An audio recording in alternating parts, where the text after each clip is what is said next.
হাসরের মাঠের ওই সময়টা কত লম্বা হবে? আল্লাহ তাআলা কোরআনের মধ্যে বললেন, ফি ইয়াউমিন কানা মিকদারুহু 50 আলফ সানাহ। চিৎকার দিয়ে বলেন আল্লাহু আকবার। রব্বুল আলামিন বলেন, হাসরের মাঠের একদিন, ওটা একদিন হবে না, ওই একদিন হবে 50,000 বছরের সমান লম্বা। ও ভাই আমার, 50,000 বছরটা তো আবার দুনিয়ার বছর না, কারণ দুনিয়া সেই দিন থাকবে না। দুনিয়াকে আল্লাহ তাআলা ডিস্ট্রয় করে ফেলবেন। ইয়াউমা তুবাদদালুল আরদু গায়রাল আরদি ওয়াস সামাওয়াতু বারাজু লিল্লাহিল ওয়াহিদিল কাহ্হার। জমিনটাকে ভেঙে চুরমাচুর করে দিবেন, আকাশ ভেঙে চুরমাচুর করে দিবেন। জমিনের কোনো কিছুই আর নাই, জমিনের সময়টাও আর নাই। তাইলে ওই 50,000 বছর দুনিয়ার সময় না, ওই সময়টা হবে কার সময়? আর দুনিয়ার সময় এবং আল্লাহর সময়ের মাঝে পার্থক্য আছে। রব্বুল আলামিন অনেক আয়াতের মধ্যে বললেন, ওয়া ইন্না ইয়াওমান ইনদা রাব্বিকা কাআলফি সানাতিম মিম্মা তাউদ্দুন। আমি আল্লাহর সময় আর দুনিয়ার সময় এক কথা নয়। দুনিয়াতে তোমরা 1000 বছর যেটারে বলো, আমি আল্লাহর কাছে সেটা মাত্র একদিন। ইহশারুন নাস ইয়াউমাল কিয়ামাতি হুফাতান উরাতান গুরলা। এমন অবস্থায় দাঁড়াবে, কারো পায়ে কোনো জুতা নাই, কারো গায়ে কোনো কাপড় নাই, খতনাবিহীন উলঙ্গ অবস্থায় খতনাবিহীন পায়ের নিচে জুতা ছাড়া তারা হাসরের মাঠের মধ্যে দাঁড়িয়ে থাকবে। এই হাদিস শুনে মা আয়েশা জিজ্ঞেস করলেন, ইয়া রাসূলুল্লাহ, রিজালু ওয়ান নিসাউ জামিআ ইয়ানদুরু বাযুহুম ইলা বায। দুনিয়াতে রাস্তা দিয়ে যদি একটা ল্যাংটা পাগলও হেঁটে যায়, দুনিয়ার মানুষ ল্যাংটা পাগলের দিকেও তাকায়। তাইলে সেই দিন কোটি কোটি শত শত কোটি নারী পুরুষ যে একসাথে দাঁড়িয়ে থাকবে, তারা কি একে অপরের দিকে তাকাবে না? আল্লাহর হাবিব বললেন, ও আয়েশা শুনে নাও, আল আমরু আহাম্মু মিন আইয়ানদুরা বাযুহুম ইলা বায। ওই দিন একে অপরের দিকে তাকানো তো দূরের কথা, কোনো ব্যক্তি তার নিজের গায়ে যে জামা নাই, জুতা নাই, এই কথাটাও ভুলে যাবে। তীব্র যন্ত্রণায় পাগলের মতো শুধু ইয়া নাফসি করে কাঁদতে থাকবে। পুরা হাসরের মাঠে কারো আর কোনো আওয়াজ নাই, কোনো কথা নাই, সবাই শুধু বলবে ইয়া নাফসি। কি বলবে? ইয়া নাফসি, আল্লাহ আবার কি হবে? দীর্ঘ সময় অবস্থা যখন চলবে, অবশেষে আল্লাহ রাব্বুল আলামিন তিনি তার হাবিবকে ডেকে বলবেন, ও আমার প্রিয় হাবিব, ইরফা রাসাক। ও আমার প্রিয় হাবিব, আপনি মাথা তুলুন। সালতোতা, কি লাগবে চেয়ে নেন। ইশফা তুশাফা, কার জন্য সুপারিশ করবেন দেখা দেন। আজকে আপনি যার জন্য সুপারিশ করবেন, আমি আল্লাহ তারে আজকে মাফ করে দেব। হাসর এর অর্থ হচ্ছে জমা করা। কি করা? আল হাসরু জামউন নাস ইলা মাকানিন আখার মিন মাকানিন আখার। হাসর হচ্ছে মানুষকে এক জায়গা থেকে অন্য জায়গায় ট্রান্সফার করে একত্রিত করা, এক জায়গা থেকে আরেক জায়গায় একত্র করার নামটাই হচ্ছে হাসর। ইসরাফিল আলাইহিস সালাম পৃথিবী ধ্বংসের জন্য ফুৎকার দিবেন মোট কয়টা মনে আছে? তৃতীয় ফুৎকার গত জমায় যেখানে আলোচনা শেষ হয়েছিল, তৃতীয় ফুৎকারের নাম হচ্ছে নাফখাতুল বাসি ওয়ান নুশুর। অর্থাৎ এই তৃতীয় ফুৎকারের মধ্য দিয়ে আদম থেকে শুরু করে পৃথিবীর শেষ মানুষটি পর্যন্ত যে যেখানে মৃত্যুবরণ করেছিল, দুনিয়াতে যারাই মৃত্যুবরণ করে সবার তো কবরও হয় না। ধরেন কেউ মাছের পেটে চলে গেছে, অথবা কাউকে বাঘে খেয়ে ফেলছে, সাগরে ডুবে গেছে, দুনিয়ার মানুষ তার লাশটাও পায় নাই, মিশে গেছে।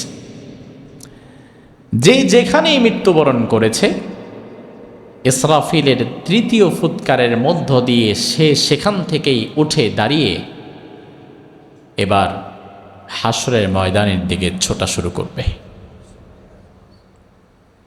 আচ্ছা, যে যেখানেই মৃত্যুবরণ করুক না কেন, সাগরে আগুনে পুড়ে ছাইভস্ম হয়ে গেছে, বিমান ব্লাস্ট হয়ে আর তার লাশটাও খুঁজে পায় নাই কেউ, অথবা বাঘে খেয়ে ফেলেছে, কুমিরে খেয়ে ফেলেছে, যে যেখানেই মৃত্যুবরণ করুক না কেন, তাকে ওই জায়গা থেকে আবার নতুনভাবে জীবিত করার মতো ক্ষমতা কি আল্লাহর আছে না নাই? রব্বুল আলামিন বলেন, ইয়াউমা ইয়াসমাউনাস সাইহাতা বিল হাক্কি যালিকা ইয়াউমুল খুরুজ।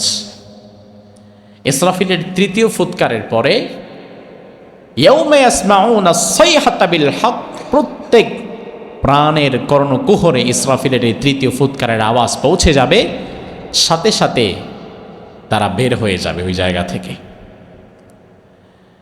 আল্লাহ রাব্বুল আলামিন অন্য সূরার মধ্যে বললেন, কবর থেকে যখন মানুষ বের হবে, ইসরাফিল আলাইহিস সালামের তৃতীয় সিংহার ফুৎকারের আওয়াজ যখন কানে পৌঁছে যাবে, ওই মানুষগুলো তখন কিভাবে বের হবে সেটাও আল্লাহ বলে দিলেন। খুশান আবসারুহুম ইয়াখরুজুনা মিনাল আজদাসি কাআন্নাহুম জারাদুম মুনতাশির। মানুষগুলো কবর থেকে বের হবে, তাদের চোখ থাকবে ভীত সন্ত্রস্ত, মুখে কারো কোনো হাসি নাই, চোখটা নিচের দিকে দিয়ে থাকবে, মাথা থাকবে নিচের দিকে। কাআন্নাহুম জারাদুম মুনতাশির, একদল পঙ্গপাল উড়তে থাকলে যেমন হয়ে যায়, কবর থেকে মানুষগুলো তেমন পঙ্গপালের মতো বের হতে থাকবে। আল্লাহ রাব্বুল আলামিন আরো বলেন, মুহতিঈনা ইলাদ্দা, একটা আওয়াজ হবে, যে আওয়াজের দিকে দুনিয়ার মানুষেরা চলতে থাকবে। কারণ হাসরের মাঠ কোথায় হবে এটা তো মানুষ জানে না, তারা শুধু কানে একটা আওয়াজ শুনবে, এদিকে আসো আসো আসো, যেদিক থেকে ডাকা হবে তারা শুধুমাত্র সেদিকে চলতে থাকবে, তাদেরকে ডেকে ডেকে সেদিকে নিয়ে যাওয়া হবে। ইয়াকুলুল কাফিরুনা হাযা ইয়াউমুন আসির, কাফেররা সেদিন বলবে, আল্লাহ কত ভয়ঙ্কর একটা দিন। পাপিষ্ঠরা সেদিন বলবে, কি জঘন্য বিভৎস ভয়ঙ্কর একটা দিনের সাক্ষী আজ আমরা হচ্ছি। আল্লাহ তাআলা ওই দিনটাকে আমাদের জন্য সহজ করে দিক বলে আমিন। হাসরের মাঠের যেই ভয়াবহতা, যত সময় যাবে এই ভয়াবহতা কি তত কমবে না আরো বাড়বে? কি মনে হয় আপনার, কমবে না আরো বাড়বে? আরো বাড়তেই থাকবে এটা। মানুষগুলো এবার হাসরের মাঠের দিকে যাচ্ছে। হাসরের মাঠটা কোথায় হবে? বেশ কিছু বর্ণনা পাওয়া যায়। হাদিসের একটি বর্ণনা সহিহ, সেটি হচ্ছে আবু যর রাদিয়াল্লাহু আনহু থেকে বর্ণিত, আশ-শামু আরদুল মাহশারি ওয়াল মানশার, শামের যে ভূমিটা, এই শামের জায়গাটা হচ্ছে হাসরের জায়গা। যদিও কোরআন ডিরেক্টলি কোনো জায়গাকে ফাইন্ড আউট করে দেয় নাই যে পৃথিবীর ওই জায়গাতেই আমি আল্লাহ হাসরের মাঠকে কায়েম করব, এমন কোনো কথা নাই। হাদিসে এসেছে আরদুশ শাম হচ্ছে হাসরের জায়গা। কোথায় কোথায়? শাম কি? কয়েকটা জায়গা মিলে শাম। সিরিয়া বলেন, কি Jordan, Palestine, Syria, Jordan, Palestine, এই জায়গাগুলোকে একত্রে বলা হয় আরদুশ শাম, শামের জায়গা। কিসের জায়গা? শামের ভূমি। এই টোটাল জায়গাকে কেন্দ্র করে হয়তো বা হাসরের মাঠ শুরু হতে থাকবে। এটা হচ্ছে হাদিসের টেক্সট। আর কোরআন ডিরেক্টলি ইন্ডিকেট করে নাই, তবে ইনডাইরেক্টলি হাসরের মাঠ সম্পর্কে কোরআন আমাদের কিছু তথ্য দিয়েছে। রব্বুল আলামিন বলেন, ইয়াউমা তুবাদদালুল আরদু গায়রাল আরদি ওয়াস সামাওয়াতু ওয়া বারাজু লিল্লাহিল ওয়াহিদিল কাহ্হার। আমি আল্লাহ রাব্বুল আলামিন দুনিয়াকে দুনিয়ার স্বাভাবিক অবস্থায় রাখব না। এই জমিন আমি আল্লাহ ভেঙে চুরমাচুর করে দেব, আকাশ আমি আল্লাহ ভেঙে চুরমাচুর করে দেব, আকাশ জমিন পাহাড় পর্বত সব ভেঙে চুরমাচুর করে দেব, সব ভেঙে একাকার করে ফেলবো, একটা লেভেল প্লেইং ফিল্ড বানিয়ে ফেলবো। ওই মাঠের মধ্যেই আমি আল্লাহ তাআলা হাসর কায়েম করব, আর ওই মাঠে আমি আল্লাহর দরবার থেকে কেউ পালাতে পারবে না। রব্বুল আলামিন এর আয়াতের মধ্যে বললেন, ওয়ায়াউমা নুসাইয়িরুল জিবালা ওয়া তারাল আরদা বারিজাতাও ওয়া হাশারনাহুম ফালাম নুগাদির মিনহুম আহাদা। আমি আল্লাহ রাব্বুল আলামিন দুনিয়ার পাহাড়গুলোকে এক করে ফেলবো। দুনিয়াতে কোনো উঁচু নিচু জায়গা নাই, কোনো পাহাড় নাই, কোনো সাগর নাই, উঁচু নিচু কোনো টিলা নাই, অট্টালিকা নাই, কিছুই নাই। সব ভেঙে গুড়িয়ে দিয়ে পৃথিবীটাকে নতুন আরেকটা শেপ দিব। পুরা পৃথিবীটাকে একটা খোলা মাঠের মতো বানিয়ে ফেলব। তারপরে আমি সেখানে হাসরের মাঠ কায়েম করব। দুনিয়ার মানুষ চিনতেই পারবে না যেটা আবার কোন পৃথিবী। হতে পারে এই পৃথিবীটাকেই আল্লাহ তাআলা ভেঙে চুরমাচুর করে ফেলবে, আকাশ জমিন সব ভেঙে চুরমাচুর করে একদম পূর্ব থেকে পশ্চিম পর্যন্ত পুরা জমিনটাকেই একটা ক্লিয়ার মাঠ বানিয়ে ফেলবে। এটা বানানোর ক্ষমতা কি আল্লাহর নাই? আছে। সেই হাসরের মাঠটা হয়তো শুরু হবে আরদুস শাম থেকে, শামের ভূমি থেকে। সিরিয়া, জর্ডান, প্যালেস্টাইন, এই জায়গাগুলোকে আল্লাহ সুবহানাহু ওয়া তাআলা হাসরের মাঠের মতো বানিয়ে দিবেন। দুনিয়ার মানুষেরা কবর থেকে উত্থিত হবে, কবর থেকে উঠে ওই হাসরের মাঠের দিকে যেতে থাকবে। হাসরের মাঠে যখন দুনিয়ার মানুষ যাবে, কবর থেকে যখন মানুষ উঠবে, বিশ্বনবী সাল্লাল্লাহু আলাইহি ওয়াসাল্লাম বললেন, দুনিয়ার মানুষ হাসরের মাঠে যাবে মূলত 3 দলে বিভক্ত হয়ে। কয় দলে?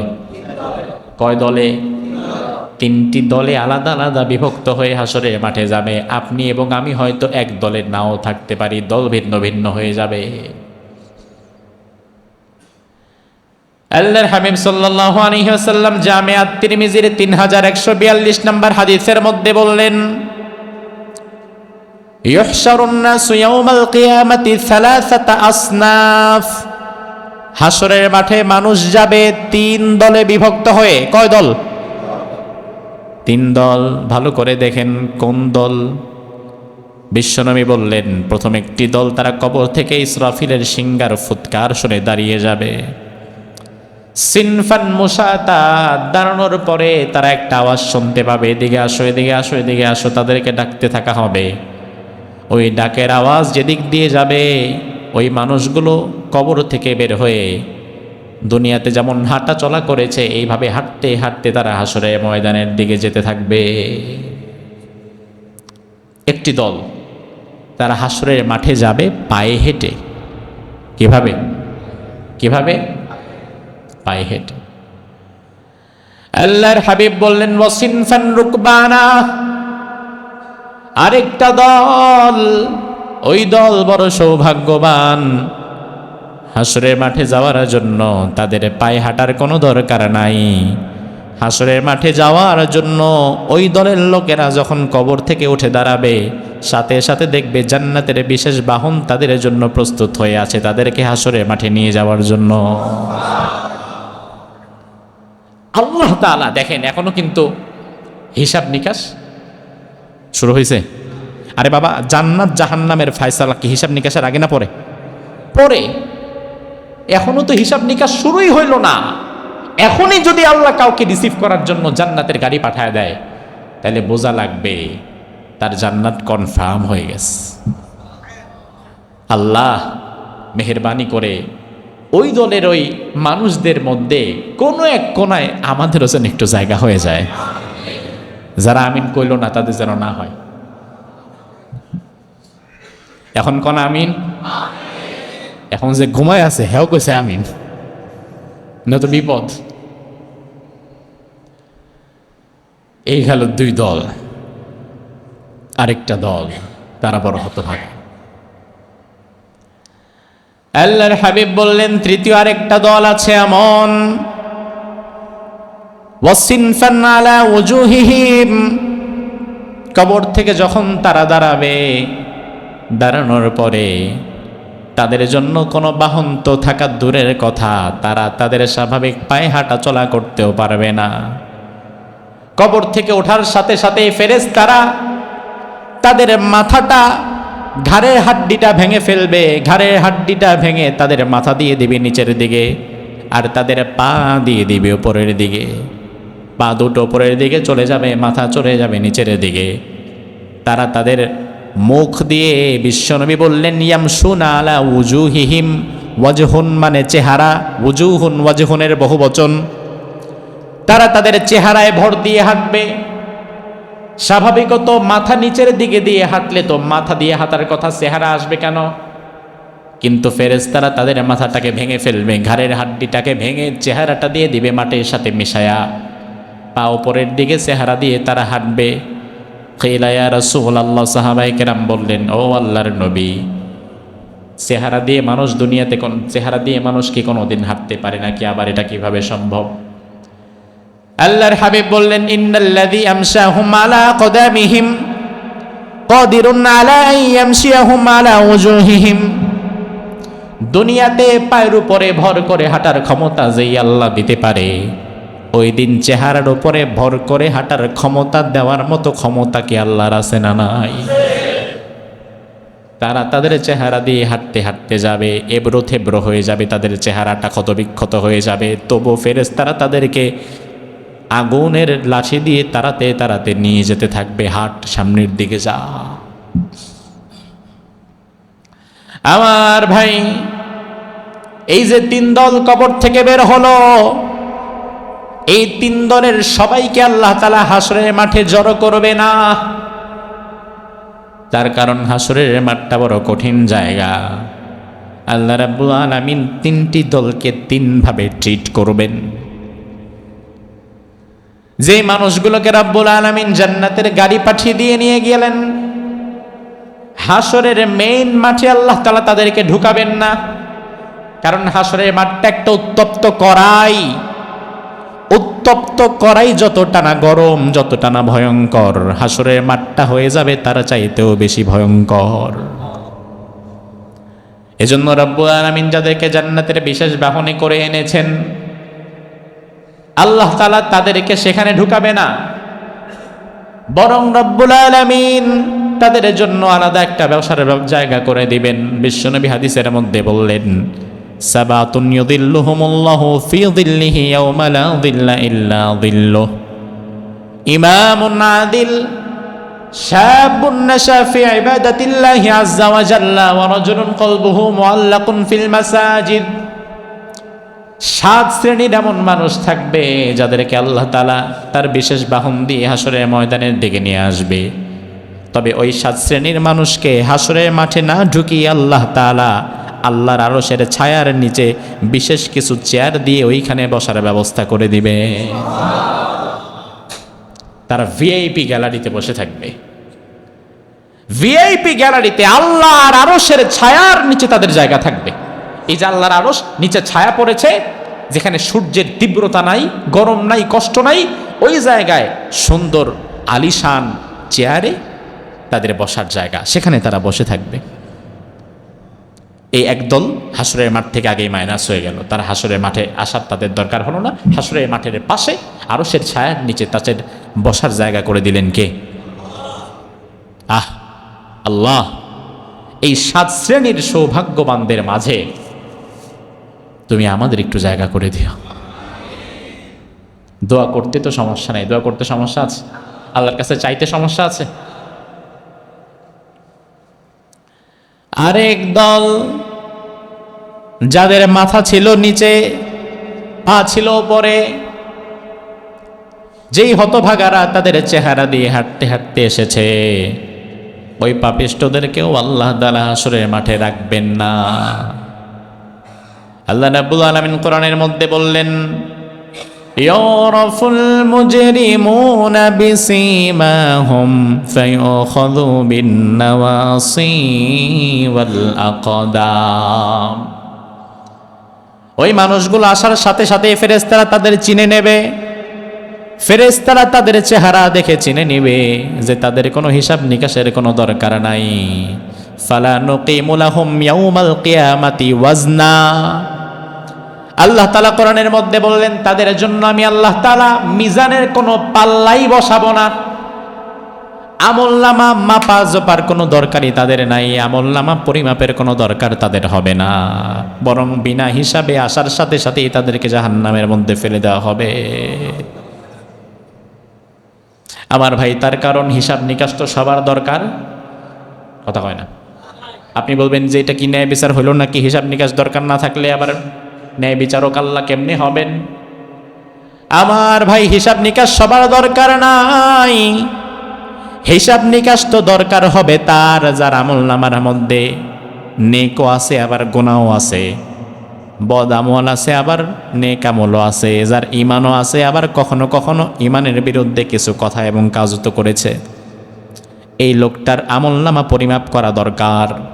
কিন্তু যার আমলনামায় কোনো নেক নাই, যার ইমানটাই নাই, তার তো নেকের খাতা খোলাই হয় নাই, ওই বেটার আমলনামা হিসাব নিকাশের আর দরকারটা কি? যেমন ডোনাল্ড ট্রাম্প, ইমান আছে, কথা কয় না, তার আমলনামায় অনেক নেকি আছে। তো এই বেডারে নিয়ে যদি হাসরের মাথায় বসায় রাখা হয়, এটা তো আরো তার উপরে জুলুম। সে 2 দিন আগে জাহান্নামে যাইতে পারলে তার মাঠ 2টা বেশি খাইতে হইতো। তো হুদাই আরে বসায় রেখা লাভ কি? এত আর পরিমাপ করার কিচ্ছু নাই, এত ইমানই নাই, এত নেকের খাতা খোলাই হইল না। তো সে তো এই ক্লাসের ছাত্রই না, তার তো রেজাল্টই নাই, পাস ফেল তো দূরের কথা, সে তো থাকবে আউট অফ সিলেবাস। বেঈমান যার ইমানের খাতাই খোলা হয় নাই, তো তারে বসায় রেখে লাভ কি এখানে? এজন্য ফালা নুকিমু লাহুম ইয়াউমাল কিয়ামাতি ওয়াজনা, এদের বিচারের জন্য আল্লাহ তাআলা সেই দিন আমলনামা পরিমাপের কোনো পাল্লাই বসাবে না। এরা আসবে আর ফেরেশতাদেরকে আল্লাহ বলবেন, জাহান্নামে ঢুকা, একটু না, জাহান্নামে ঢুকা। আল্লাহর হাবিব বললেন, হাসরের মাঠের কাছে জাহান্নামকে টেনে নিয়ে আসা হবে। ইউতা বিজাহান্নাম ইয়াউমাইদিন লাহা ৭০,০০০ জিমাম, মা কুল্লি জিমামিন ৭০,০০০ মালাকিন ইয়াজুরুনাহা। বিশ্বনবী বললেন, হাসরের মাঠে জাহান্নামের গায়ে ৭০,০০০ শিকল লাগানো হবে। কয় হাজার? ৭০,০০০ শিকল লাগিয়ে প্রতিটি শিকলে আবার ধরে টানবে ৭০,০০০ ফেরেশতা। এত ভয়াবহ জাহান্নাম, একজন ফেরেশতা চাইলে দুনিয়া ধ্বংস করে দেওয়ার জন্য যথেষ্ট। আর এমন ৭০,০০০ লাগাম, আবার প্রতি লাগামে ৭০,০০০ ফেরেশতা। আমি হিসাব করে দেখলাম মোট ৪৯০ কোটির মতো ফেরেশতা হয়। ৪৯০ কোটি ফেরেশতা জাহান্নামকে টেনে, শিকল দিয়ে বেঁধে টেনে টেনে ভয়াবহ জাহান্নামকে হাসরের মাঠের কাছে নিয়ে আসবে। তাহলে ওই পাপিষ্ঠরা যখন আসবে, তাদেরকে সাথে সাথেই জাহান্নামের মধ্যে ঢুকিয়ে দেওয়া হবে। তবে জান্নাতটাকে হাসরের মাঠের কাছে রাখা হবে না। আল্লাহ রাব্বুল আলামিন বলেন, ওয়াউজলিফাতিল জান্নাতু লিল মুত্তাকিনা গায়রা বাঈদ। জান্নাতকে রাখা হবে হাসরের মাঠের অনতি দূরে, একটু দূরে রাখা হবে জান্নাতকে। পুলসিরাত পার হয়ে তারপরে জান্নাতে যাওয়া লাগবে। তবে জাহান্নামে যাওয়ার জন্য পুলসিরাত পাড়ি দেওয়ার দরকার সবার নাই। কিছু কিছু মানুষকে পুলসিরাত মিজানের পাল্লা সব বাদ দিয়া ডাইরেক্ট জাহান্নামে ঢুকায় দেওয়া হবে। ওই হতভাগাদের কাছ থেকে আল্লাহ আমাদের হেফাজত করুক। তাইলে আমার ভাই লক্ষ্য করেন, হাসরের মাঠ থেকে অলরেডি 2টা গ্রুপ মাইনাস হয়ে গেছে। আল্লাহ তাআলা যাদেরকে আরশের নিচে জায়গা করে দিয়েছেন, হাসরের মাঠে তো তারাও আসে নাই। আবার যাদের জন্য আমলনামা পরিমাপের কোনো দরকার নাই, হাসরের মাঠে তো তারাও আসে নাই। তাইলে হাসরের মাঠে এসেছে কেবলমাত্র কয় দল? কয় দল? তারা কিভাবে গেছে? কিভাবে? সারা জীবন মনে রাখবেন, হাসরের মাঠে জায়গা পাবে শুধু তারা যারা কি করবে? কারণ যাদের জন্য জান্নাতের গাড়ি আসবে তাদের জায়গাটা হবে কোথায়? আর যাদের জন্য যাদের পা থাকবে ওপরে মাথা নিচের দিকে, তাদের জায়গাটা শুরুতেই হয়ে যাবে কোথায়? জাহান্নামে। এবার খেলা শুরু হবে এই একদলকে নিয়ে। এবার হাসরের মাঠের যে ভয়াবহতা, যে তীব্রতা, ভয়াবহ যন্ত্রণা, এটা শুরু হবে এই আমাদের মতো যাদের ইমানও আছে, ভুলও আছে, নেকও আছে, গুনাহও আছে, ইমানও আছে, আবার ইমানের সাথে কখনো কখনো বুঝে না বুঝে শিরিক করে ফেলি, এই আমাদের মতো মানুষগুলোকে নিয়ে এবার হাসরের মাঠের এই চিত্রটা কায়েম হতে থাকবে। আল্লাহর হাবিব সাল্লাল্লাহু আলাইহি ওয়াসাল্লাম বলেন, ওই একদল যারা পায়ে হেঁটেছে রব্বুল আলামিন হাসরের মাঠে তাদের জায়গা করে দিবেন। বিশ্বনবী সহিহ বুখারীর 6527 নম্বর হাদিসের মধ্যে বললেন, ইহশারুন নাস ইয়াউমাল কিয়ামাতি হুফাতান উরাতান গুরলা। মানুষগুলো হাসরের মাঠে দাঁড়াবে, এমন অবস্থায় দাঁড়াবে কারো পায়ে কোনো জুতা নাই, কারো গায়ে কোনো কাপড় নাই, খতনাবিহীন উলঙ্গ অবস্থায় খতনাবিহীন বাইরে নিচে জুতা ছাড়া তারা হাসরের মাঠের মধ্যে দাঁড়িয়ে থাকবে। এই হাদিস শুনে মা আয়েশা জিজ্ঞেস করলেন, ইয়া রাসূলুল্লাহ, রিজালু ওয়ান নিসাউ জামিআ ইয়ানদুরু বাযুহুম ইলা বা'দ। দুনিয়াতে রাস্তা দিয়ে যদি একটা ল্যাংটা পাগলও হেঁটে যায়, দুনিয়ার মানুষ ল্যাংটা পাগলের দিকেও তাকায়, তাইলে সেই দিন কোটি কোটি শত শত কোটি নারী পুরুষ যে একসাথে দাঁড়িয়ে থাকবে, তারা কি একে অপরের দিকে তাকাবে না? আল্লাহর হাবিব বললেন, ও আয়েশা শুনে নাও, আল আমরু আহাম্মু মিন আইয়ানদুরা বাযুহুম ইলা বা'দ। ওই দিন একে অপরের দিকে তাকানো তো দূরের কথা, কোনো ব্যক্তি তার নিজের গায়ে যে জামা নাই, জুতা নাই, এ কথাটাও ভুলে যাবে। তীব্র যন্ত্রণায় পাগলের মতো শুধু ইয়া নাফসি করে কাঁদতে থাকবে। হাসরের মাঠের চিত্রটা এত ভয়াবহ কেন হবে? বিশ্বনবী আরেক হাদিসের মধ্যে বললেন, সহিহ বুখারীর 6521 নম্বর হাদিস, ইহশারুন নাস ইয়াউমাল কিয়ামাতি আলা আরদিন বাইদা আফরা কাকুরসাতি নাকি। রব্বুল আলামিন হাসরের মাঠটাকে একেবারে ধবধবে রুটির মতো মসৃণ একাকার একটা মাঠ বানাবেন। আর ওই মাঠটা আল্লাহ তাআলা বানাবেন যে ধাতু দিয়ে, ওই ধাতুর নাম হচ্ছে তামা। কি দিয়ে? দুনিয়ার মাঠ কি তামা দিয়ে না মাটি দিয়ে? দুনিয়ার মাঠ মাটি দিয়ে, সর্বোচ্চ হয়তো সিমেন্ট বালু দিয়ে প্লাস্টার করে দেয়, তবে হাসরের মাঠটা হয়ে যাবে একেবারে তামা দিয়ে বানানো। আল্লাহ রাব্বুল আলামিন কেন তামা দিয়ে বানাবেন সেটা আল্লাহ ভালোভাবেই জানেন। রাব্বুল আলামিন হাসরের মাঠের যেই যন্ত্রণা দুনিয়ার মানুষের কল্পনার বাহিরে সেটা চলে যাবে। আল্লাহ রাব্বুল আলামিনের হাবিব হাদিসের মধ্যে হাসরের মাঠ প্রসঙ্গে আরো বলেন, তুদনাশ শামসু ইয়াউমাল কিয়ামাতি মিনাল খালক হাত্তা তাকুনা মিনহুম কামিকদারি মিল ফায়াকুনুন নাসু আলা কদরি আমালিহিম ফিল আরাক। আল্লাহ রাব্বুল আলামিন হাসরের মাঠের নিচে থাকবে তামার জমিন, ওই তামার জমিনের উপরে দুনিয়ার মানুষগুলো দাঁড়িয়ে থাকবে উলঙ্গ, খালি পা, মাথাও খালি, পাও খালি, শরীরে কোনো কাপড় নাই। আর সূর্যটাকে ধরে তাদের মাথার সুরমাদানির শলাকাটা যতটুকু, এতটুকু ওপরে আল্লাহ তাআলা মাথার সূর্যটাকে রাখবেন। আমার ভাই, সূর্যের আলোর যে তীব্রতা, সূর্যের আগুনের যে তীব্রতা, দুনিয়ার মধ্যে কোনো কিছুর তীব্রতা এত বেশি না। সূর্যের মধ্যে রাব্বুল আলামিন এমন এক বিস্ময়কর ক্ষমতা দিয়েছেন, দুনিয়াতে আপনি যত ভয়াবহ আগুনই জ্বালান না কেন, ওই আগুনটা যেখানে থাকবে, আপনি আগুনের উপরে পাতিল বসিয়ে পানি গরম দিতে হবে। এখন আগুন জ্বলছে নিচে, আপনি যদি 20 হাত উপরে পাতিল একটা রেখে দেন, দুনিয়ার আগুনের কোনো ক্ষমতা নাই 20 হাত উপরে পাতিলকে গরম করার। কিন্তু সূর্যের মাঝে এত ক্ষমতা আল্লাহ দিয়েছেন, 9 কোটি 30 লক্ষ মাইল দূর থেকে ওই সূর্যটা বাংলাদেশে চৈত্র মাসে মাত্র 40 ডিগ্রি সেলসিয়াস তাপমাত্রা দিয়ে এই পুকুরের পানিও গরম হয়ে যেতে বাধ্য হয়। বিজ্ঞান বলে, অ্যাস্ট্রোনমি, কসমোলজি নিয়ে যারা গবেষণা করেন তারা বলেন সূর্যের মাঝে তাপমাত্রা আছে 1,40,00,000 ডিগ্রি সেলসিয়াস।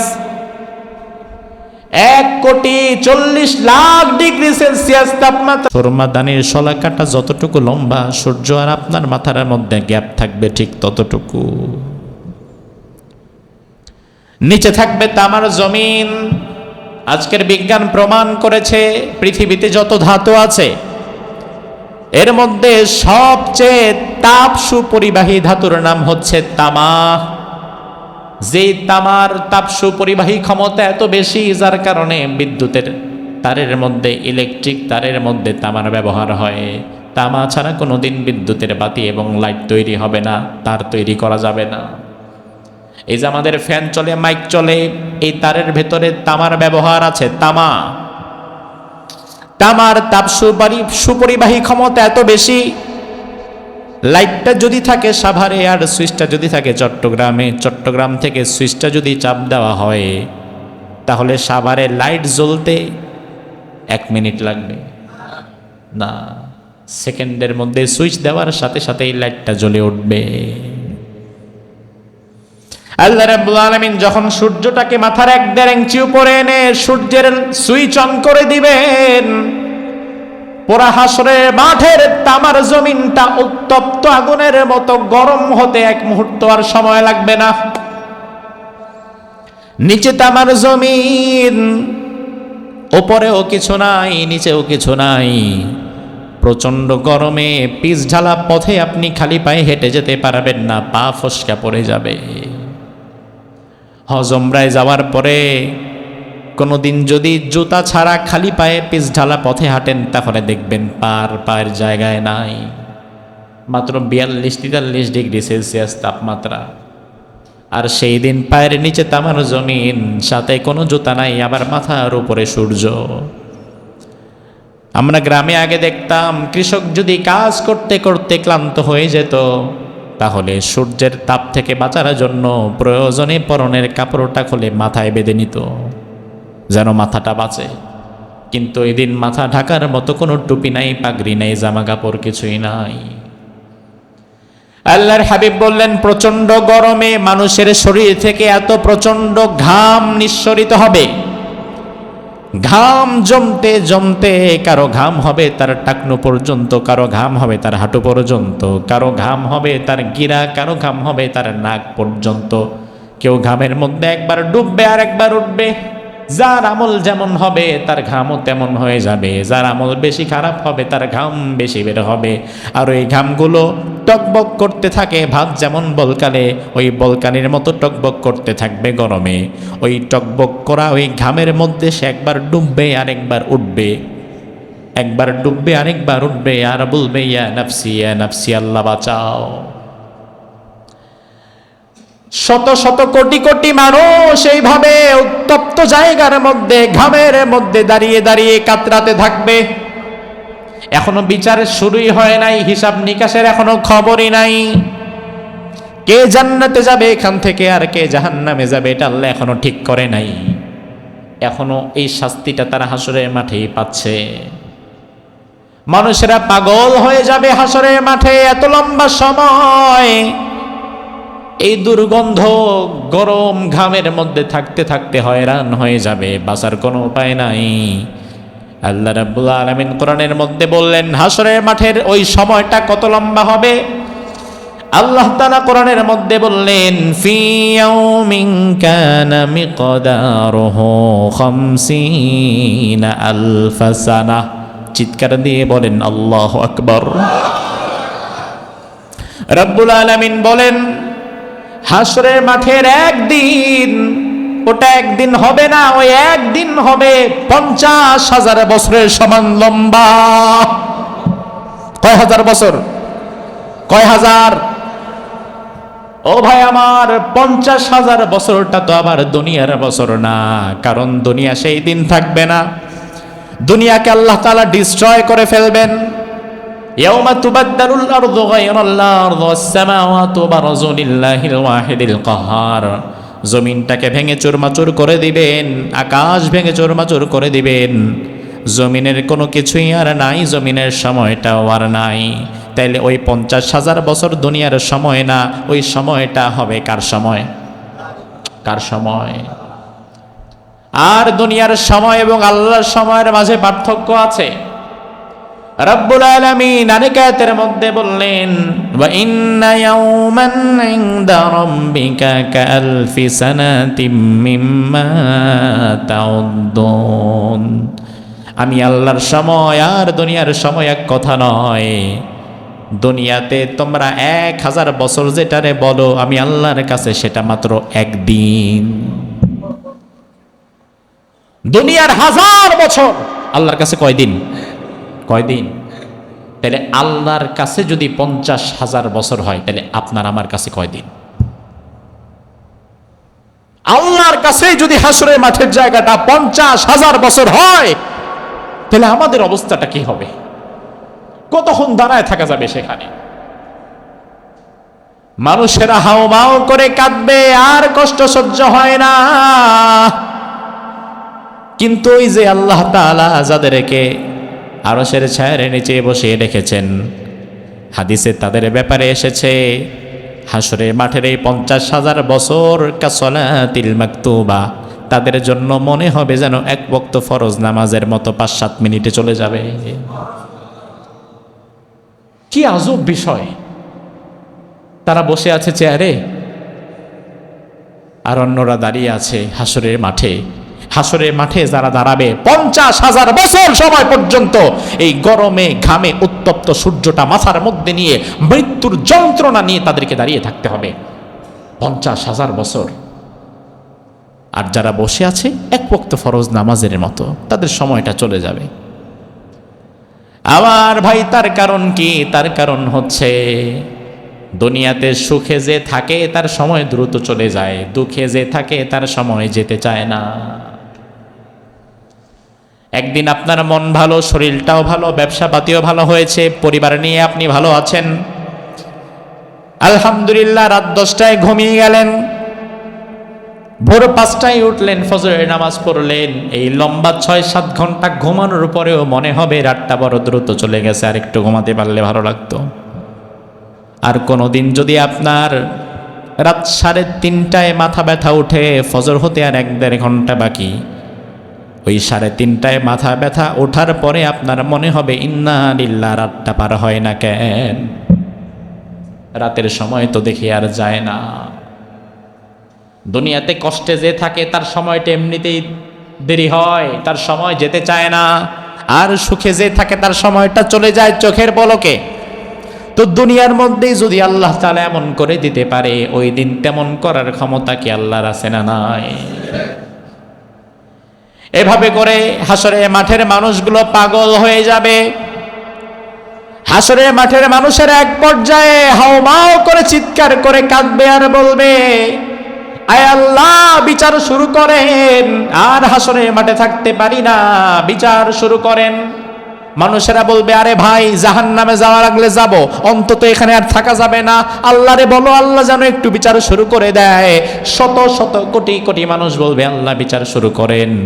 কিন্তু আল্লাহর সাথে কথা বলার মতো ক্ষমতা তো কারো নাই। মানুষেরা সেই দিন পাগল হয়ে যাবে, হাসরের মাঠে আর থাকতে চাইবে না। আল্লাহর হাবিব সাল্লাল্লাহু আলাইহি ওয়াসাল্লাম জামিআ তিরমিজির 2434 নম্বর হাদিসের মধ্যে বললেন, মানুষেরা সেই দিন হাসরের মাঠের কষ্ট সহ্য করতে না পেরে সবার আগে চলে যাবে যেই নবীর কাছে। ওই নবীর নাম হচ্ছে আদম আলাইহিস সালাম। কি নাম? জোরে কোন? তিনি আমাদের কি? তাইলে সন্তান, পিতার কাছে সন্তানের একটা হক আছে না? সন্তানেরা পাগলের মতো, কোটি কোটি সন্তান পাগলের মতো কাঁদতে কাঁদতে চলে যাবে, গিয়ে বলবে, আনতা আবুল বাশার, আপনি আমাদের বাবা। খলাকাল্লাহু বিয়াদিহি ওয়া নাফাখা ফীকা মির রূহিহি, আল্লাহ তাআলা আপনাকে বড় ভালোবেসে আল্লাহ নিজ হাতে আপনারে বানিয়েছেন। আল্লাহ আপনাকে নিজ হাতে বানিয়েছেন, আপনি আল্লাহর বড় ভালোবাসার বান্দা, আপনি আমাদের বাবা। আপনি একটু আল্লাহর দরবারে সুপারিশ করেন, ইসফালানা ইলা রাব্বিক, একটু আল্লাহর দরবারে সুপারিশ করেন যেন আল্লাহ তাআলা আজকে হাসরের মাঠটা শেষ করে দ্রুত বিচারের হিসাব নিকাশের পর্বটা শুরু করে। আর দাঁড়িয়ে থাকতে পারছি না এখানে আমরা। আদম আলাইহিস সালাম তিনি সন্তানদেরকে বলবেন আমার কাছে এসে লাভ নাই, ইন্না রাব্বি কদ গযিবাল ইয়াউমা গযবান লাম ইয়াগযাব ক্বাবলাহু মিসলাহু ওয়া লা ইয়াগযাব বা'দাহু মিসলাহু। আজকে আমার রব আমার প্রতি এত রাগান্বিত হয়েছে, এত রাগ পূর্বে কোনোদিন হয় না, এরপরেও আর কোনোদিন হবে না। আমি আল্লাহর দরবারে যেতে পারবো না। সন্তানেরা বলবে, উম্মতেরা বলবে, কেন যেতে পারবেন না, কি হয়েছে? আপনি আল্লাহরে বলেন একটু বিচার শুরু করে দিতে। আদম নবী বলবে, না, কোনোদিন হবে না, আমি যেতে পারবো না। ওয়া ইন্নাহু ক্বাদ নাহানি আনিশ শাজারাহ ফাসাইতু নাফসি নাফসি। দুনিয়াতে আমার রব আমাকে জান্নাতে পাঠিয়ে বলেছিলেন, আদম ওই গাছের কাছে যাবা না, ওই গাছের ফল খাবা না, ওই গাছের কাছে যাবা না। আমি ওই গাছের ফল খেয়েছি, ওই গাছের কাছে চলে গেছিলাম। এখন আমি যদি আল্লাহরে বলি, আল্লাহ হাসরের মাঠে আর দাঁড়িয়ে থাকা যাচ্ছে না, আপনি মেহেরবানি করে বিচার শুরু করেন। আল্লাহ যদি বলে, আদম তুমি আসছো কথা বলার জন্য, বিচার শুরু করব তোমার কথায়, তাইলে তুমি যে দুনিয়াতে আমি না বলার পরে ওই গাছের কাছে গিয়েছো, তাইলে হিসাবটা তোমারটা আগে দাও, তারপরে বাকিদেরটা নিব। তাইলে আমার অবস্থাটা কি হবে? আদম বলবে, আমি যাব না, আমি গেলে যদি আল্লাহ আমার আগে হিসাব চায়। ইযহাবু ইলা গায়রি, অন্য জনের কাছে চলে যাও। উম্মতেরা দৌড়াছে, দৌড়াতে চলে যাবে যেই নবীর কাছে, ওই নবীর নাম হচ্ছে নূহ আলাইহিস সালাম। কোন নবী? নূহ আলাইহিস সালামের কাছে গিয়ে বলবে, আনতা আউয়ালুর রাসূল ফিল আরদ, জমিনে আপনি আল্লাহর প্রেরিত প্রথম রাসূল। ওয়া ক্বাদ সাম্মাকাল্লাহু আবদান শাকুরা, রব্বুল আলামিন বড় ভালোবেসে আপনার নাম দিয়েছিল শুকরগুজারকারী বান্দা। আপনি মেহেরবানি করে আল্লাহর দরবারে আজকে আমাদের জন্য দোয়া করেন, আল্লাহ তাআলা যেন তাড়াতাড়ি আমাদের বিচার হিসাবটা শুরু করে দেয়। হিসাব নিকাশের সময়টা যেন আল্লাহ শুরু করে দেয়। হাসরের মাঠে আর দাঁড়াতে পারছি না, জাহান্নামে গেলে যাই, অন্তত হাসরের মাঠ থেকে যেন বাঁচতে পারি। আপনি একটু আল্লাহরে বলেন যেন হিসাবটা শুরু করে দেয়। নূহ আলাইহিস সালাম বলবে, না, অসম্ভব, আমি আমার মাওলার দরবারে আজকে দাঁড়াতে পারবো না, দাঁড়ানোর মতো কোনো জায়গা আমি নূহের আজকে নাই। কারণ রব্বুল আলামিন দুনিয়াতে নবুয়তের কাজকে সহজ করার জন্য সব নবীকে একটা বিশেষ দোয়া দিয়েছিলেন, ওটাকে বলা হয় দাওয়াতে মুস্তাজাবা। ওই দোয়াটা করার সাথে সাথে এটা কবুল করবেন যিনি, তিনি কে? এমন একটা দোয়া আমার রব আমাকেও দিয়েছিল। আর আমি ওই দোয়াটা তখন করেছিলাম যখন আমার কওমের উপরে আমার প্রচন্ড রাগ উঠে গিয়েছিল। আমি আল্লাহরে বললাম, আল্লাহ লা তাযরা আলাল আরদি মিনাল কাফিরিনা দাইয়ারা, জমিনের উপরে কোনো কাফেরের আন্ডা বাচ্চা কাউকে রাইখেন না, সবাইরে মেরে ফেলে দেন, একেবারে পুরো জমিন খালি করে দেন। ৯৫০ বছর দাওয়াত দেওয়ার পরে যখন আমার উপরে তারা আক্রমণ করলো, আমার কথা শুনলো না, তখন আমি আল্লাহ তাআলা আল্লাহর দরবারে আমি আমার দাওয়াতে মুস্তাজাবাটা করে ফেললাম। আজকে আমার রব যদি আমারে ধরে বলে, নূহ ওই দিন বন্যার জন্য তুমি কেন দোয়া করেছিলে? তোমার দাওয়াতে মুস্তাজাবা তুমি কেন সেইভাবে কাজে লাগিয়েছিলে? তুমি তো এই দোয়াটা আমার কাছে এভাবেও করতে পারতা যে আল্লাহ আমার দাওয়াতে মুস্তাজাবা আপনার কাছে পেশ করেছি, আপনি দাওয়াতে মুস্তাজাবার বিনিময়ে তাদেরকে হেদায়েত দিয়ে দেন। তুমি তো এইটা না করে বরং তাদের গজবের জন্য তোমার সুপার পাওয়ার ব্যবহার করেছো, এবার হিসাবটা তুমি দাও। নূহ আলাইহিস সালাম বলবে, আমি তো আল্লাহর দরবারে কথা বলতে পারবো না আজকে। উম্মতের এদিকে অবস্থা খারাপ হয়ে যাবে, হয়রান হয়ে যাবে। 1 ইঞ্চি উপরে সূর্য নিয়ে কত সময় দাঁড়ায় থাকা যায়? উম্মতেরা দৌড়াতে দৌড়াতে চলে যাবে নবী মুসা আলাইহিস সালামের, ইব্রাহিম আলাইহিস সালামের কাছে। দুনিয়াতে বিশ্বনবীর পরে ইব্রাহিম আলাইহিস সালামকে আল্লাহ রাব্বুল আলামিন সবচেয়ে বেশি ভালোবেসেছেন। উম্মতেরা ইব্রাহিম আলাইহিস সালামের কাছে গিয়ে বলবে, আল্লাহ রাব্বুল আলামিন আপনাকে তার খলিল বানিয়েছেন। আল্লাহ তাআলা আপনাকে বড় সম্মান দিয়েছেন, ইজ্জত দিয়েছেন। আজকে আপনি আল্লাহর দরবারে আমাদের জন্য সুপারিশ করেন, এই কঠিন সময়টা যেন আল্লাহ পার করে দেয়। হাসরের মাঠে আমরা আর থাকতে পারছি না। ইব্রাহিম আলাইহিস সালাম একইভাবে বলবে, না, অসম্ভব। ইন্না রাব্বি ক্বাদ গাদিবাল ইয়াওমা গাযবান লাম ইয়াগযাব ক্বাবলাহু মিথলাহু ওয়া লা ইয়াগযাব বা'দাহু মিথলাহ। আমার রব আজকে আমার উপরে এত বেশি রাগান্বিত হয়েছে, আর কোনোদিন এত রাগান্বিত হয় নাই। আমার মনে হয় আর কোনোদিন এত রাগান্বিত হবেও না। কারণ দুনিয়াতে আমি ইব্রাহিম তো 3টা এমন কথা বলেছিলাম যা মিথ্যার মতো হয়ে গিয়েছিল। আমার রব আজকে যদি আমার কাছে তার হিসাব চায়, আমি হিসাব দিব কিভাবে? বন্ধুরা যখন আমারে ডেকে বললে, ইব্রাহিম চলো মেলায় যাই, আমি সুস্থ ছিলাম, স্বাভাবিক ছিলাম, তবু আমি বলেছিলাম না যাওয়ার কারণে ইন্নী সাকিম, আমি অসুস্থ। আমার রব যদি আজকে আমারে বলে, ইব্রাহিম তুমি অসুস্থ না হওয়ার পরেও কেন বলেছিলে অসুস্থ, জবাব দাও, আমি জবাব দেব কিভাবে? যখন মূর্তি ভাঙার পরে লোকেরা জিজ্ঞেস করলো, আমি বলেছিলাম বাল ফাআলাহ কাবীরুহুম হাযা ফাসআলুহুম ইন কানু ইয়ানতিকুন, বড়টারে জিজ্ঞেস করো, বড়টাই ভেঙেছে। আল্লাহ যদি বলে, ইব্রাহিম তুমি ভেঙে তোমার নামটা কেন বলো নাই, আমি জবাব দেব কিভাবে? আমার ভাইরা, এই কথাগুলো আসলে সরাসরি মিথ্যাও নয়, এগুলোকে শরঈ পরিভাষায় বলা হয় তাওরিয়াহ। কি বলা হয়? তাওরিয়াহ মানে হচ্ছে একই কথা, যার বাহ্যিক অর্থ একটা হবে, ভেতরগত অর্থ থাকবে আরেকটা। অনেক সময় বাঁচার জন্য এই ধরনের কথা বলা যায়। যেমন একজন লোক সে টাকা ধার চায়, আমি জানি সে টাকা ধার নিলে টাকাটা আর দেয় না। কয়েকবার ধার নেওয়ার পরে এরপরে ওই টাকা পরিশোধ না করে যদি আবার এসে ধার চায়, আপনি বললেন যে ভাই এখন হাতের অবস্থা খুব খারাপ, হাত খালি, এখন দিতে পারবো না। আপনার কাছে টাকা আছে, ব্যাংকে আছে, ঘরে আছে, তবে আপনার হাত তো খালি। আসলে ওই লোক বুঝবে আপনার কাছে টাকা নাই, কিন্তু আপনার কাছে আসলে টাকা আছে, আপনি দিতে না চাওয়ার কারণে একটু ঘুরিয়ে পেঁচিয়ে বলেছেন। এখন সেই লোক যদি মাশাআল্লাহ আরো চালাক চতুর প্রো ম্যাক্স হয়, তাহলে বলবে হাতে নাই বুঝলাম, ঘরে ব্যাংকে কোথায় কি আছে তা নিয়ে আসেন, তাহলে আবার তাওরিয়া দিয়েও কাজ হবে না। তো ইব্রাহিম আলাইহিস সালাম বলেন, আমি অসুস্থ। কারণ শিরকের এই পরিবেশ, একজন ব্যক্তিও আল্লাহকে আল্লাহ বলে ডাকে না। এই পরিবেশে একজন ঈমানদার কি আসলে মানসিকভাবে সুস্থ থাকতে পারে?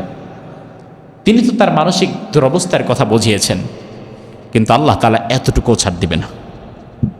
কারণ নবী তো, যে ইব্রাহিম তুমি এটা বললা কেন? ইব্রাহিম আলাইহিস সালাম বললেন, এবার আমার আল্লাহ যদি আমাকে ধরে, আমি জবাব দিব কি? জবাব দেওয়ার মতো কোনো কথা আমার কাছে নাই, আমি আল্লাহর দরবারে জানাতে পারবো না। অন্য কোনো নবীর কাছে যাও, দেখো কে কথা বলতে পারে। উম্মতেরা দৌড়িয়ে চলে যাবে নবী মূসা আলাইহিস সালামের কাছে। মূসা আলাইহিস সালামের কাছে উম্মতেরা এসে বলবে, ও আল্লাহর পয়গম্বর মূসা, ফাদলাকাল্লাহু বিরিসালাতিহি ওয়া বিকালামিহি, আল্লাহ রাব্বুল আলামিন আপনাকে বড় ভালোবেসেছেন। রব্বুল আলামিন আপনাকে তার সাথে কথা বলার জন্য মনোনীত করেছেন। আজকে এই কঠিন দিনে, বিপদের দিনে আপনি আল্লাহর দরবারে আমাদের জন্য একটু সুপারিশ করেন। হাসরের মাঠের এই দুরবস্থার সহ্য হয় না। রব্বুল আলামিন যেন তাড়াতাড়ি হিসাব নিকাশ শুরু করে দেয়। মূসা আলাইহিস সালাম বলবেন, অসম্ভব, আমি আল্লাহর দরবারে দাঁড়াতে পারবো না। কারণ দুনিয়াতে আমি এমন একজন মানুষকে হত্যা করেছিলাম, লাম উমার বিকাতলিহা, যদিও তাকে হত্যা করার মতো কোনো কারণ সেটা ছিল না। ওই যে ফেরাউনের একজন ব্যক্তি বাজারে ঝগড়া করছিল আরেকজনের সাথে, মূসা আলাইহিস সালাম রেগে গেলেন ঝগড়া দেখে, ওই ব্যক্তিকে বুঝালেন, সেই ব্যক্তি মূসা নবীর সাথে তেরামি শুরু করলো। মূসা নবীর মেজাজ খারাপ হয়ে গেল, একটা থাপ্পড় মেরে বসলো, থাপ্পড় খায়া জায়গার মধ্যে মরে গেল। মূসা নবী তাকে মারার জন্য থাপ্পড় দেন নাই, তারপরেও মরে গেছে। কতলে খাতা, ভুলবশত হত্যা। মূসা আলাইহিস সালাম বলবেন আমি যাব না। আমার আল্লাহ যদি আমারে বলে মূসা ওই ব্যক্তিকে হত্যা কেন করলা, সে তো হত্যা করার মতো বড় কোনো অপরাধ করে নাই, তাইলে তোমার হিসাবটা তুমি আগে দিয়ে যাও, তারপরে বাকিদেরটা নেব, তাইলে আমি করব কি? উম্মতেরা চলে যাবে ঈসা আলাইহিস সালামের কাছে। ঈসা আলাইহিস সালাম বলবে ডানে বামে এত জায়গায় দৌড়ায় কোনো লাভ নাই, আজকের দিনে আমিও কোনো কথা বলতে পারবো না, আমার কাছে এসেও কোনো লাভ নাই। আজকের দিনে আল্লাহর দরবারে কোনো নবী যদি কথা বলতেই পারে, ওই নবী আর কেউ নয়, সে আখিরি জামানার পয়গম্বর মুহাম্মাদুর রাসূলুল্লাহ। যাও ওই কোণার দিকে চলে যাও, মুহাম্মাদুর রাসূলুল্লাহ মাকামে মাহমুদে সিজদায় পড়ে আছেন। উম্মতেরা দৌড়িয়ে সব মাকামে মাহমুদের কাছে চলে আসবে, আসার পরে দেখবে আমাদের নবী, কলিজার টুকরো নবী মুহাম্মাদুর রাসূলুল্লাহ সাল্লাল্লাহু আলাইহি ওয়াসাল্লাম সিজদায় পড়ে কাঁদছে। শত শত কোটি উম্মতেরা চারপাশ দিয়ে নবীরে ঘিরে ধরে রাখবে। এবার উম্মত কাঁদে, নবীও কাঁদে, উম্মতের মুখে কোনো কথা নাই, নবীও সিজদায় পড়ে কাঁদছে। উম্মতেরা চারিদিক থেকে শুধু বলবে ও আল্লাহর পয়গম্বর, আল্লাহর দরবারে একটু বলেন আল্লাহ তাআলা যেন তাড়াতাড়ি হিসাব নিকাশটা শুরু করে দেয়, হাসরের মাঠে আর থাকতে পারছি না। আল্লাহর হাবিব সিজদা থেকে মাথা তুলবেন না, পুরা হাসরের মাঠ কান্নার রোল পড়ে যাবে, উম্মতেরাও কাঁদে, নবী মুহাম্মদ সিজদায় পড়ে উম্মতের জন্য কাঁদে। আল্লাহর হাবিব সিজদায় পড়ে আল্লাহর দরবারে কাঁদতে থাকবেন। এক পর্যায়ে বিশ্বনবী বলবেন আয় আল্লাহ, দুনিয়াতে নবুয়ত পরিচালনার জন্য সব নবীকেই তুমি দাওয়াতে মুস্তাজাবা দিয়েছিলে, যে দোয়াটা করার সাথে সাথে তুমি কবুল করে নিবে তুমি ওয়াদাও করেছিলে। দুনিয়ার বাকি নবীরা তাদের ওই দাওয়াতটাকে দুনিয়াতেই কাজে লাগিয়ে ফেলেছে, তাদের সুপার পাওয়ার তারা দুনিয়াতেই ব্যবহার করেছে। কিন্তু আমি নবী মুহাম্মদ এত কষ্টে ছিলাম, এত বিপদে ছিলাম, তবু কোনোদিন আমার ওই দোয়াটা আমি কাজে লাগাই নাই। আমি তায়েফে মার খেয়েছি, দোয়াটা কাজে লাগাই নাই। উহুদে মার খেয়েছি, দোয়াটা কাজে লাগাই নাই। মাসের পর মাস ক্ষুধার যন্ত্রণা সহ্য করেছি, দোয়াটা কাজে লাগাই নাই। আজকে আমি আবার দাওয়াতে মুস্তাজাবা আমার গুনাহগার উম্মতের জন্য কাজে লাগাতে চাচ্ছি। মেহেরবানি করে আমার গুনাহগার উম্মত গুলোরে তুমি আজকে মাফ করে দাও। আমি আবার বিশেষ দোয়াটাকে আজকেই করছি, আল্লাহ তুমি কবুল করে নাও। বিশ্বনবী দোয়া করবেন আর কাঁদতে থাকবেন, উম্মতেরাও হাসরের মাঠে দাঁড়িয়ে রাসূলুল্লাহর পাশে দাঁড়িয়ে দাঁড়িয়ে কাঁদতে থাকবে। পুরা হাসরের মাঠে কারো আর কোনো আওয়াজ নাই, কোনো কথা নাই, সবাই শুধু বলবে ইয়া নাফসি ইয়া নাফসি। কি বলবে? ইয়া নাফসি ইয়া নাফসি। আল্লাহ আবার কি হবে, আবার কি হবে? দীর্ঘ সময় অবস্থা যখন চলবে, অবশেষে আল্লাহ রাব্বুল আলামিন তিনি তার হাবিবকে ডেকে বলবেন ও আমার প্রিয় হাবিব, ইরফা রাসাক, ও আমার প্রিয় হাবিব আপনি মাথা তুলুন। সালতো তা কি লাগবে চেয়ে নেন, ইশফা তুশাফা, কার জন্য সুপারিশ করবেন দেখা দেন। আজকে আপনি যার জন্য সুপারিশ করবেন আমি আল্লাহ তারে আজকে মাফ করে দেব। আল্লাহর হাবিব সাল্লাল্লাহু আলাইহি ওয়াসাল্লাম মাথা তুলবেন। এবার বিশ্বনবী আল্লাহর দরবারে প্রথম যে আরজিটা পেশ করবেন সেটা হচ্ছে আল্লাহ আমার প্রথম অনুরোধ, হাসরের মাঠের এই যন্ত্রণাটা বন্ধ করে এবার আপনি হিসাব নিকাশটা শুরু করে দেন। হাসরের মাঠ থেকে এবার তাদেরকে হিসাব নিকাশের পর্বে নিয়ে যান। এরপরে শুরু হবে হিসাব নিকাশের পালা। জান্নাত এবং জাহান্নাম তো তার পরের বিষয়, কে জান্নাতি আর কে জাহান্নামী এটা এরপরে ঠিক হবে। আর এর আগে 50,000 বছর সমান পরিমাণ লম্বা সময় হাসরের মাঠে আমাদের দাঁড়িয়ে থাকা লাগবে। ওই কঠিন ভয়াবহ সময়গুলোতে আল্লাহ সুবহানাহু ওয়া তাআলা যেন ওই 7 শ্রেণীর মানুষগুলোকে যে আরশের ছায়ার নিচে ছায়া দান করেছিলেন, ওই জায়গায় যেন আল্লাহ তাআলা কোনো এক কোনা কাঞ্চিতে যেন আমাদের একটু জায়গা করে দেন। আরো জোরে বলেন আমিন। হাসরের মাঠের বাকি অংশের আলোচনা ইনশাআল্লাহ তাআলা আমরা আগামী জুমায় করব। হাদা মা ইনদি ওয়াল ইলমু ইনদাল্লাহ আলাইহি তাওয়াক্কালতু ওয়া ইলাইহি উনীব।